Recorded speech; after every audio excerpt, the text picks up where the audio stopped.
오늘 방언의 은사에 대해서 말씀을 나눕니다. 성경을 쓰고 읽는 그런 것을 추수감사절에 행함으로써 우리의 영적인 그런 결실을 한번 점검한 지가 이제 4회째가 됐습니다. 사람에게는 여러 가지 오감의 기능이 있는데 그 가운데 이 언어의 능력이 굉장히 중요하다고 합니다. 조윤기 목사님이 4차원의 영성에서 강조하는 것이 말의 영성입니다. 난 할 수 있다. 하면 된다. 해보자. 나는 치료받는다. 예수님께서 나를 풍요롭게 해주신다. 그걸 입으로 시인하는 거예요. 말씀으로 선포하고. 그것은 4차원 말의 영성일 뿐 아니라 하나님의 법칙입니다. 하나님께서 말씀하여서 천지를 창조하셨다. 그리고 백부장이 예수님 앞에 나왔을 때도 말씀만 하옵소서. 제가 군인인데 군인이 명령하면 그대로 이루어집니다. 하물며 하나님의 아들이 말씀하면 어찌 내 하인이 병에서 노연함을 받지 않겠습니까? 우리 집에 오실 것도 없습니다. 감당할 수 없습니다. 제가 그냥 말씀만 하옵소서. 예수님께서 참 놀라셨습니다. 이스라엘 중에도 이만한 믿음을 얻을 수 없다.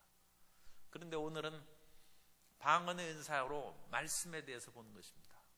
성령의 은사를 우리가 지금 살펴보는 가운데 처음에 보는 지혜의 말씀과 지식의 말씀, 말씀의 은사예요. 말씀의 은사로 시작해서 마지막 두 은사가 방언의 은사와 방언 통역의 은사예요. 말씀의 은사예요. 말씀. 그래서 하나님께서 이 성령의 은사를 주실 때도 말씀을 얼마나 중요시 여기고 처음에 시작하고 마무리도 그렇게 한다. 그래서 우리는 입술을 말씀을 조심해야 되고, 그리고 어찌됐든지 우리는 긍정적이고 적극적이고 창조적이고 생산적인 말을 해야 되는데, 그런 말을 할 수 있도록 우리를 이끌어가는 것이 감사입니다. 원망과 불평과 탄식하면 좋은 말이 안 나오는 것입니다. 그러나 일단 하나님을 의지함으로, 주님께서 나를 십자가의 보혈로 사셨는데 차마 나를 죽이시겠는가? 하나님께서 반드시 나를 살리실 것이다. 그걸 믿고 주여 감사합니다 하면 긍정적인 말이 나오는 것이고, 그 말이 잘 안 나오지 않습니까? 그때 방언 기도를 합니다. 사실 사람이 시험에 들으면 기도가 안 나와요. 기도의 문이 막히는 것이죠. 그런데 방언 기도는 나옵니다. 방언 기도는 성령의 은사로 나오는 거기 때문에 방언을, 물론 우리가 의지적으로 불순종해서 방언 안 하겠다 하면 방언 안 하는 것이죠. 하나님께서는 우리 인격을 파괴하면서까지 역사하지 않습니다. 그러나 우리 말로는 도저히 기도할 수 있는 힘이 없어요. 마음이 낙심되고 절망에 처해서 입술로 우리 마음으로는 기도가 안 나와요. 그러나 방언을 할 수 있습니다. 그러므로 우리는 방언의 은사를 받아야 됩니다. 우리 다 받았기는 하지만 또 그렇지 않은 분도 계시니까 우리 옆에 계신 분에게 방언을 꼭 받읍시다 인사하겠습니다. 그래서 방언을 받으면 말할 수 없는 그 유익이 있어요. 방언의 은사는 그야말로 우리 깨닫고 알 수도 없고 여러 가지로 우리가 그게 무슨 유익이 있나 싶어도 하나님께서 기도의 문을 열어주시고 입술을 긍정적이고 그야말로 단물이 나오게 하는 것이죠. 쓴물이 나오고, 한 입에서 쓴물과 단물이 나오면 안 된다고 그랬지 않습니까? 그래서 이 방언은 첫째, 각종 방언을 말한다. 각종 방언을 말하는 것은 방언의 다양성과 복수성을 의미합니다. 사람이 머리가 좋거나 이 다양하게 활동한 사람은 언어의 그 여러 가지 언어를 구사합니다. 다중 언어라고 그러죠. 다중 언어. 우리 보통 그 사람들은 한 가지, 우리 한국어만 이제 사용하죠. 그런데 다중 언어를 사용하는 그런 사람들은 상당히 활동 범위가 넓습니다. 그런데 고대 세계에서도 이 다중 언어의 중요성을 이미 알고 있었던 것 같습니다. 고대 세계에서 다중 언어, 여러 언어를 해야 중국에 가서 무역하죠. 비단길을 통해서 가면 여러 다중 언어를 사용하면 그야말로 옛날 비단길이라는 것은 중국의 실크를 갖다가 황금하고 바꿨다는 거죠. 비단 무게하고 황금 무게를 바꿨다. 무역하려면 다중 언어로 해야죠. 고대 세계에서는 이런 종이가 없기 때문에 그 종이 대신 한 것이 그 중국이나 그런 데서는 갑골 문자에서 소위 견갑골이라든지 거북의 등 그런 데다가 글씨를 썼고, 이 메소포타미아, 이스라엘이라든지 뭐 이라크, 우리가 아는 성경의 메소포타미아 지역에서는 돌에다가 새겼어요. 그래서 비문들이 많이 나오는데, 그 비문의 요항이라고 하는 것이 페르시아에서 만든 비스툰 비문입니다. 옛날에는 베이스툰 비문이라고 그렇게 읽었어요. 그러나 오늘날 그 읽기가 비스툰이라고 읽는 것이 더 정확한 읽기다 해서 비스툰 비문으로 하는, 그 비스툰 비문이 3가지 언어로 기록됐어요. 애굽의 상형 문자를 해독해서 애굽의 고대의 찬란한 문명을 해독하기 시작한 상형 문자 해독의 그런 아주 중요한 단서가 된 것이 로제타 스톤입니다. 이 로제타에서 발견한 그런 그 돌에 새긴 그 비문이에요. 그것도 로제타 스톤이라고 하는데, 이 로제타 스톤도 3개 언어로 기록됐어요. 그러면 우리도 3가지 언어로 해야죠. 3가지 언어. 그런데 3가지 언어를 지금부터 공부하려니까 힘들죠. 그러니까 우리 성도 여러분이 꿈이 있으면 지금부터라도 중국어 공부해야죠. 영어도 공부하고,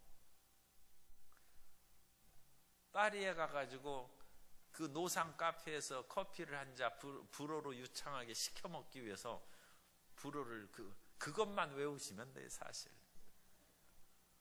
그런데 그거 공부하기가 쉽지 않죠. 그리고 그런 언어는 사라져버린 언어입니다.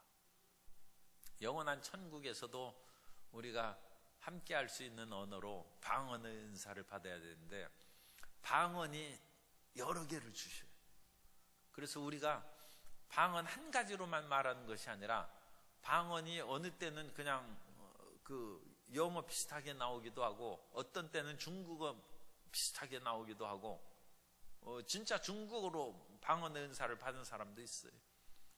그 최초의 20세기 최초의 그런 그 방언을 받은 오즈만 양이 중국어 방언을 받았어요. 중국 한자도 배우지도 않는데 한자도 쓰기도 했고 중국 방언을 했어요. 그래서 우리가 지금 새삼스럽게 그 어학 공부하다가 그야말로 너무 마음의 고통과 좌절을 받을 수 있으니까 기도 많이 하시면 방언을 여러 가지 하세요. 그래, 다중 언어, 나도 다중 언어 구사한다. 첫째 한국말, 두 번째 첫째 방언, 세 번째 둘째 방언. 그래가지고 이 방언을 몇 가지 할 수 있어요. 세상의 방언을 하면 세상에서 인기가 있죠. 저 사람은 5개 국어를 구사한다. 사람이 인기가 있죠. 그러나 우리는 영적으로 3개 방언을 구사한다. 천사들이 놀라는 것이고 마귀들이 놀라는 것이죠. 마귀는 우리가 방언 한 가지만 해도 못 알아들은 거예요. 그래가지고 아주 골치 아픕니다.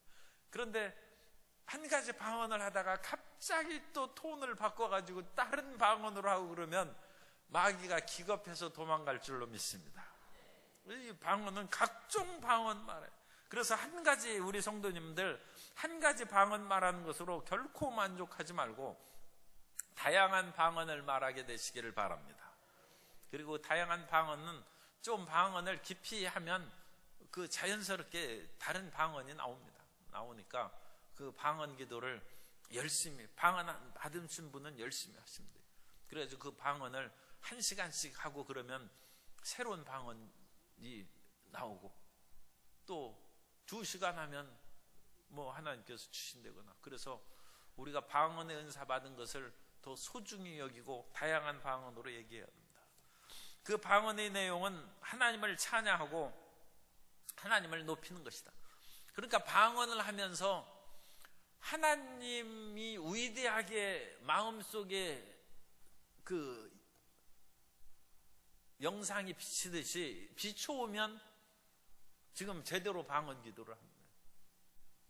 방언 기도하면서 하나님의 사랑이 우리 마음 가운데 흘러넘칩니다. 그러면 그것은 지금 방언이 올바르게 지금 하고 있다. 자기 마음 가운데 그 구체적인 내용은 우리가 이해를 못합니다. 그건 통역의 은사를 하나님께서 주시면 그 가하거든요와 그렇지 않으면 모르죠.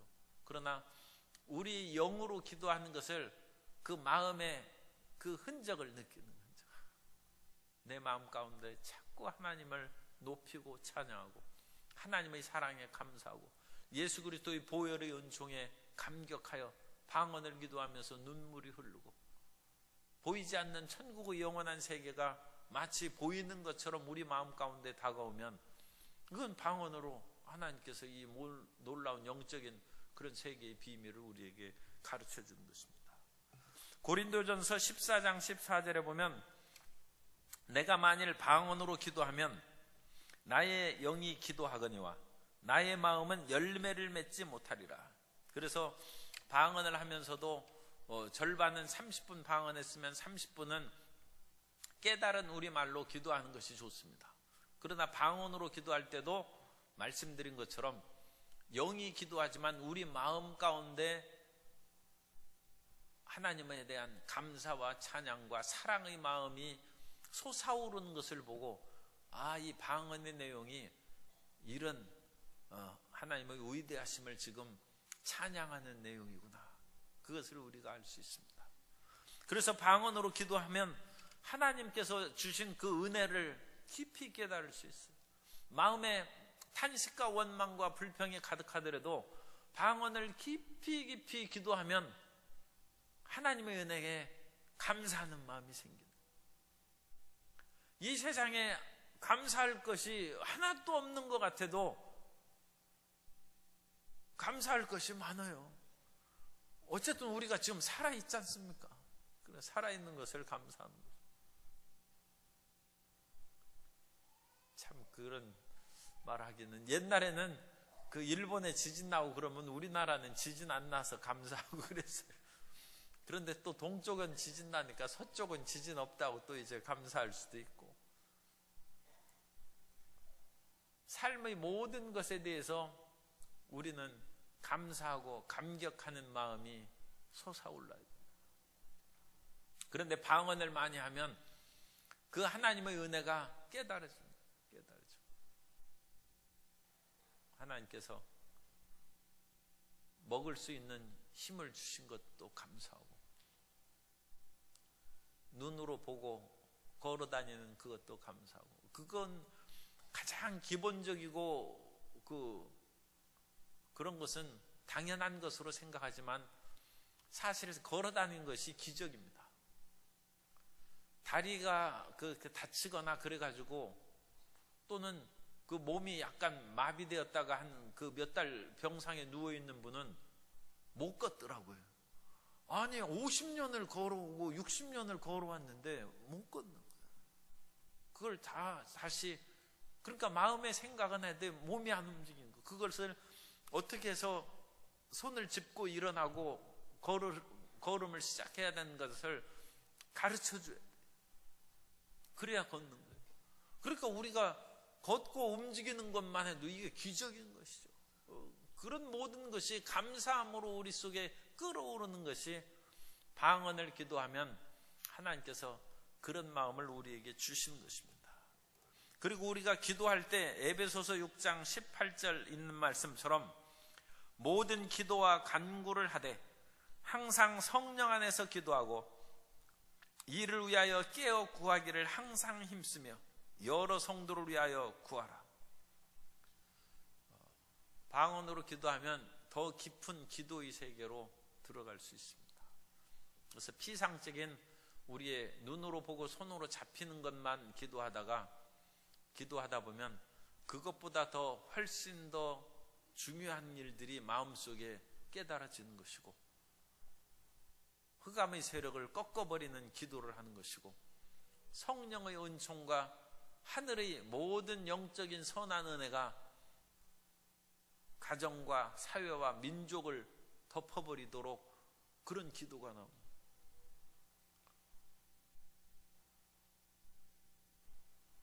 사실 그 서구에서는 공산주의와 이제 민주 또는 자본주의하고 상당히 갈등을 일으켰을 때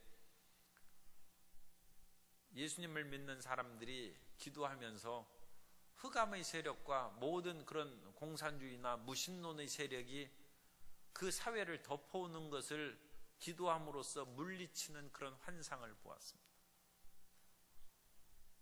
그렇기 때문에 이 세상은 영적 전쟁터인데 그런 깊은 기도를, 그런 것은 우리 개인적인 거하고는 사실 거리가 있죠. 그러나 우리가 우리 자신의 모든 일용할 양식을 위해서 기도할 뿐만 아니라 방언을 통하여 더 깊은 기도로 들어가면 영적인 세계에 대한 눈이 열리고 우리의 기도를 통하여 정말로 나라의 평안함을 주시고 예수님 잘 믿고 자유롭게 살아가는 나라로 주님께서 만들어주시고 지켜주시는 것입니다. 국가의 법이 예수님을 못 믿게 하면 사람들이 못 믿는 거예요. 태반. 그렇게 되면 얼마나 비참하고 불행한 그런 사회가 되겠습니까? 우리는 방언을 통하여 더 깊은 기도의 세계로 들어가서 영적 전쟁에서 승리하는 하나님의 은혜를 누려야 될 줄로 믿습니다. 또한 막연히 불안함과 그런 그 초조함이 들어오고 그러면 이 수험생들은 이 방언을 꼭 받아야 되는 것이 좋아요. 마음이 불안할 때 방언으로 막 기도하고 그러면 이 불안함이 사라져버려요. 두려움이 떠나갑니다. 그래서 그런 길을 걸어갈 때도 불안함거나 마음에 초조한 것이 있을 때 방언으로 기도하는 것이 좋고, 운전면허 시험 할 때 떨리고 그러면 또 떨어지니까 방언으로 기도하면 마음에 배심이 생기고 담대함이 생겨서 그런 운전면허 시험도 잘 합격할 수 있고, 그래서 이 방언에 여러 가지 그런 유익함이 많이 있으므로 우리는 이 다양한 방언을 많이 구상하고 이 다양한 방언을 통하여 더 하나님을 섬기고 유익함을 얻는 삶을 살아야 될 줄로 믿습니다. 두 번째, 방언은 성도들에게 축복이 되고 불신자들에게 표적이 됩니다. 이 성도들에게 축복이 된다는 것은 하나님과의 관계가 좋아진다는 거예요. 그래서 하나님 앞에 별로 드릴 말씀이 없어요. 하나님과 사이가 서먹서먹하니까. 그래서 방언 기도를 많이 하면 하나님에 대한 사랑과 그리움이 생겨요. 그래, 하나님에 대한 그리움이 생겨 올라올 때까지 방언으로 기도해야 돼요. 그래서 하나님이 마음에 그리워지기 시작하면 우리말로 많이 할 수 있어요. 주님 사랑합니다, 그립습니다, 그런 말을 우리가 할 수 있는 거죠. 그런데 우리가 그 성령 충만하지 않으면 그런 그리움과 사랑과 하나님과 떨어져 있다는 그런 애절한 마음이 생기지를 않아요. 하나님이 가까이 오시면 내 삶에 방해가 되지 않을까 하는 그런 오히려 잘못된 생각이 들어오고 그런 것이죠. 방언을 하면 믿는 사람이 하나님과의 교제를 나누고, 또 방언을 하면 우리 마음 가운데 강하고 담대한 마음이 생겨서 아까 말씀드린 불안과 초조 그런 것을 다 이기고 성도 유익이죠. 더 나아가서 방언 기도하면 하나님의 사랑이 우리 마음 가운데 부은 바 되어서 우리의 가족과 이웃을 사랑하는, 그러니까 그 가족들을 이렇게 보고 마음에 그 싫고 언짢은 생각이 나서 그냥 어디 혼자 그냥 훌훌 떠나서 단풍 구경이나 갈까, 그 마귀가 시키는 거예요. 같이 가야지 왜 혼자 갑니까? 그래가지고 일본에서 어떤 그 도쿄에 인류 회사를 다니던 사람이 행방불명됐어요. 일본에서도 회사 다니는 것이 굉장히 피곤한, 그 사람들이 그야말로 철저히 상사를 섬기는 그런 풍습이 있어요. 그래서 그 사람이 갑자기 없어졌어요. 집에서 난리가 나고 납치가 됐는지 해서 찾았는데 한동안 못 찾았어요. 그런데 몇 년 후에 찾았어요. 그런데 그분이 그냥 시골 가가지고 시골에서 막노득하면서 혼자 살고 있었어요. 이유가 뭐냐? 도쿄에서 사는 것이 너무 힘들어서 그냥 온 가족을 버리고 그냥 도망가서 거기서 혼자 그냥 사는 거예요. 삶의 무게를 짐지지 못해가지고 그냥 도피해버린 것이죠. 그런데 우리가 방언으로 기도하면 이웃 사랑의 마음이 생기고 가족을 돌보는 마음이 생기고, 자기 친족, 특히 가족을 돌보지 아니하는 사람은 불신자보다 더 악하다고 성경에 말씀했습니다. 그건 굉장히 중요한 말씀이에요. 이 불신자는 지옥 가죠. 그런데 자기 가족을 돌보지 않는 사람은 불신자보다 더 악하다고 그랬지 않습니까? 그건 굉장히 심각한 말씀이에요.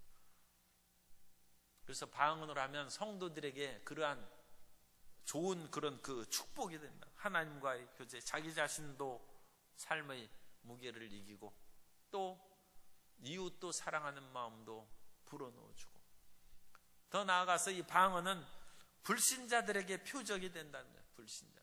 그래서 불신자들이 방언하는 것을 통해서 영적인 어떤 세력에 접함으로 신비한 일이 있다.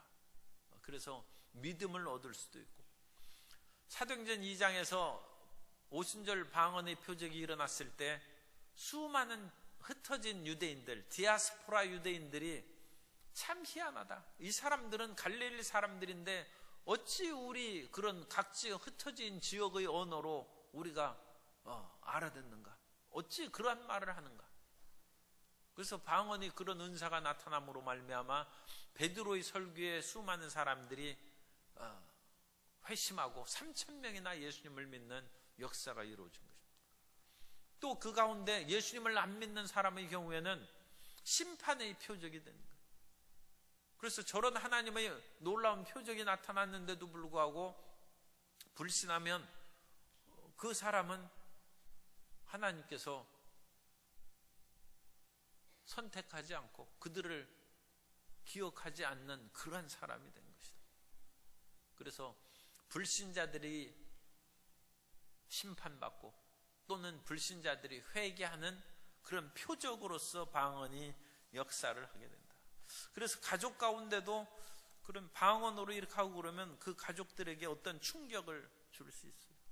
그래서 그것으로 인하여 온 가족이 예수님 앞에 나올 수 있습니다. 세 번째로 방언은 교회 사역에서 일정한 위치를 차지한다. 그래서 이 교회 사역에 있어서 이 방언의 역할은 오늘날은 굉장히 미미합니다.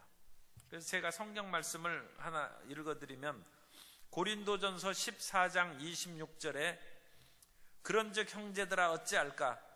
너희가 모일 때 각각 찬송시도 있으며 가르치는 말씀도 있으며 계시도 있으며 방언도 있으며 통역함도 있나니 모든 것을 덕을 세우기 위해서라. 고린도 교회에서는 당연히 찬송이 있어야죠. 찬송시도 있고 가르치는 말씀이 있어야죠. 설교 말씀이 있어야 하고 예배 드릴 때 메시지가 있어야죠.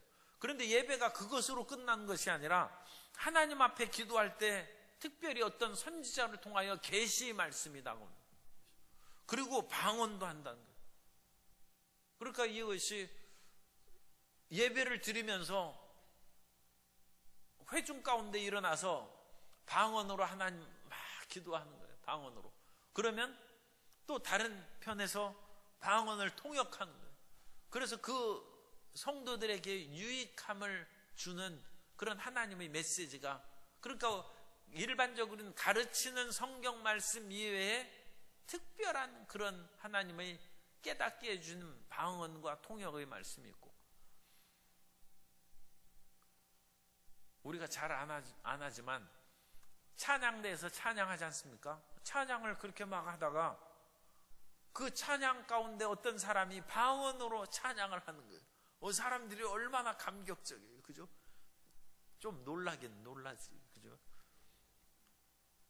그런데 초대교회에서는 그랬다. 고린도 교회에서는 그랬다. 그래서 예배가 형식적이고 의식적인 예배가 아니라 신령한 예배, 신령한 예배.